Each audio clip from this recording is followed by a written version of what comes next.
Good morning. How is everybody today? It is Monday, May 12th, and that means, gosh, you have Monday, Tuesday, Wednesday, Thursday, Friday, Monday, Tuesday, Wednesday, Thursday, next week. How many days left of school?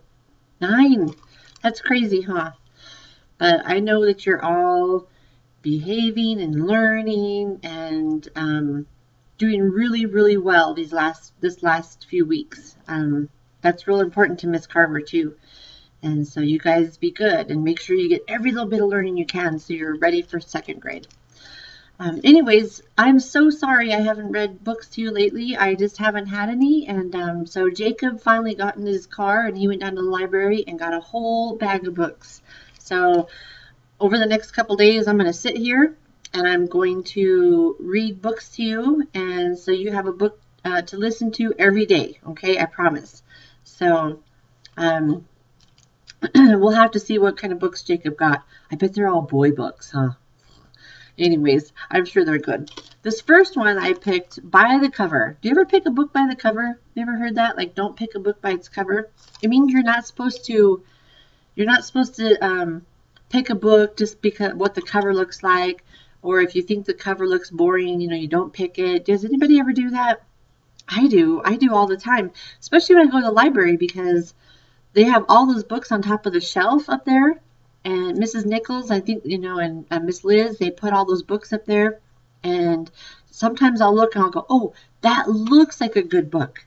And I do that all the time, but because I don't think I'd pick a book if it looked boring, but you never know. You're not supposed to do that.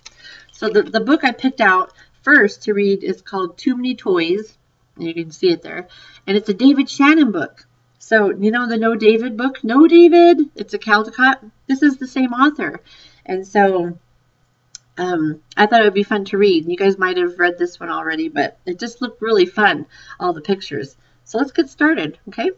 All right. Too Many Toys by David Shannon. I know there's a glare on that. I'm sorry. I'm going to try to help it. Look at that guy. Does he look like he's having fun? And then look at the title page. Look how colorful that is.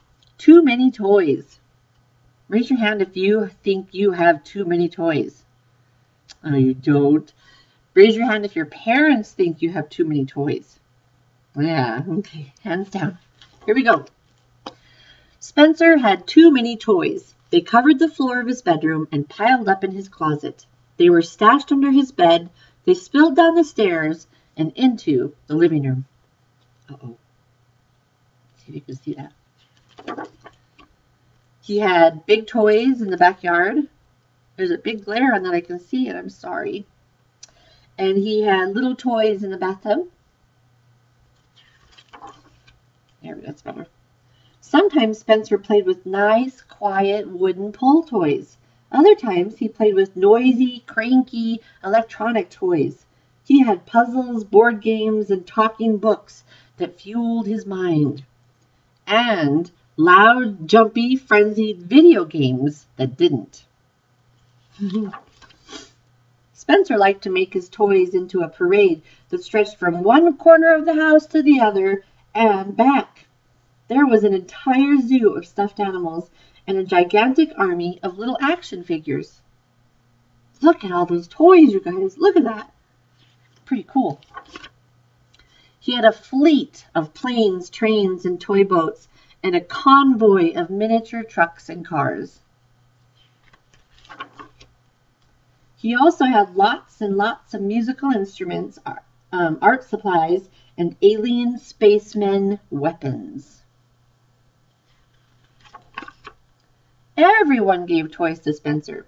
Of course, his mom and dad did, but so did Grandma Bobo and Poppy and Granddaddy and Auntie Mim and Uncle Fred and Cousin Drew. They gave him toys for every holiday, even the 4th of July, and his birthday. He also got toys from all his friends on his birthday, and on their birthdays too when he went to their parties. He got toys at the drive-thru with his kid burger, and at school for having lots of peace person points, and at the dentist and the doctor when he didn't squirm. Those are a lot of ways to get toys, huh? You guys probably get them the same way. That's a lot of Read it. Toys! They were becoming a household hazard. Have you ever stepped on a Lego piece in your bare feet? Or a jack?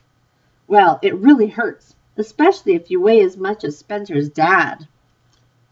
You can also trip on things like railroad tracks and race cars if you're carrying a load of laundry. Uh-oh. Now his toys are becoming a problem, aren't they? Not good. One day, Spencer's mom had it up to here with all the toys. Spencer! She yelled on her way upstairs. You have too many toys. That's impossible, thought Spencer. Then she said, we're going to get rid of some of them. Look at the look on his face. Everybody look like that, like say, pretend. Your mom is going to get rid of your toys. Have that face. Yeah, that's a catastrophe. Pick out which toys you don't want, she ordered, and put them in this box. But I love them all, Spencer cried. All right, his mother said. I'll help you. She picked up an alien space ninja. How about this one? You haven't played with this one in years, but I was just about to. Spencer, his mother said, it doesn't have a head. I'm making him a new one, Spencer replied. Fine, said Spencer's mother, but this can definitely go. She put down the alien and picked up a filthy, one-eared bunny. Not Mr. Fluffers! Mom, how could you? This one, then, she said. That's Mr. Fluffer's best friend. This one? Mother, have you forgotten? Grandma Bobo gave me that on my 4th birthday, and I'll never be 4 again, ever. Oh, please, Spencer, said his mom, rolling her eyes. Don't be so dramatic. He's probably got an excuse to keep every single toy, doesn't he?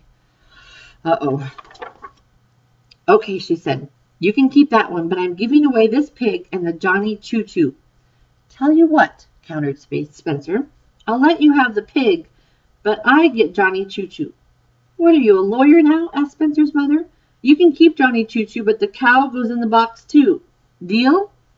How about 2 Get-Ya-Goomies instead, said Spencer, and I'll throw in a little peeper of your choice. How about all of them go in the box, or you don't watch TV for a week? Spencer decided it was in his best interest to agree. Deal. Finally, some toys in a box, sighed Spencer's mom. I had no idea this would be so much work.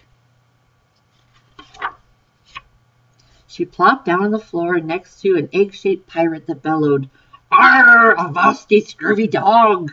Avast, arr, scurvy dog! Dervy og! Dervy og! There's another one you can do without, she said. No problem, said Spencer. His mom nearly fell over. What? You're going to give it up just like that? Sure, Spencer replied. That's Dad's. So Spencer and his mom went through every toy box and looked in every closet and under every bed until they had haggled and wrestled and argued over every toy in the entire house. Finally, they were finished, and his mom had a cup of hot tea and a short rest. Then she went upstairs to begin loading the toys into the car. But instead of a nice, neat box of toys all ready to go, she saw a big, messy pile of toys all over the floor. Spencer! She screamed. What have you done? We had a deal.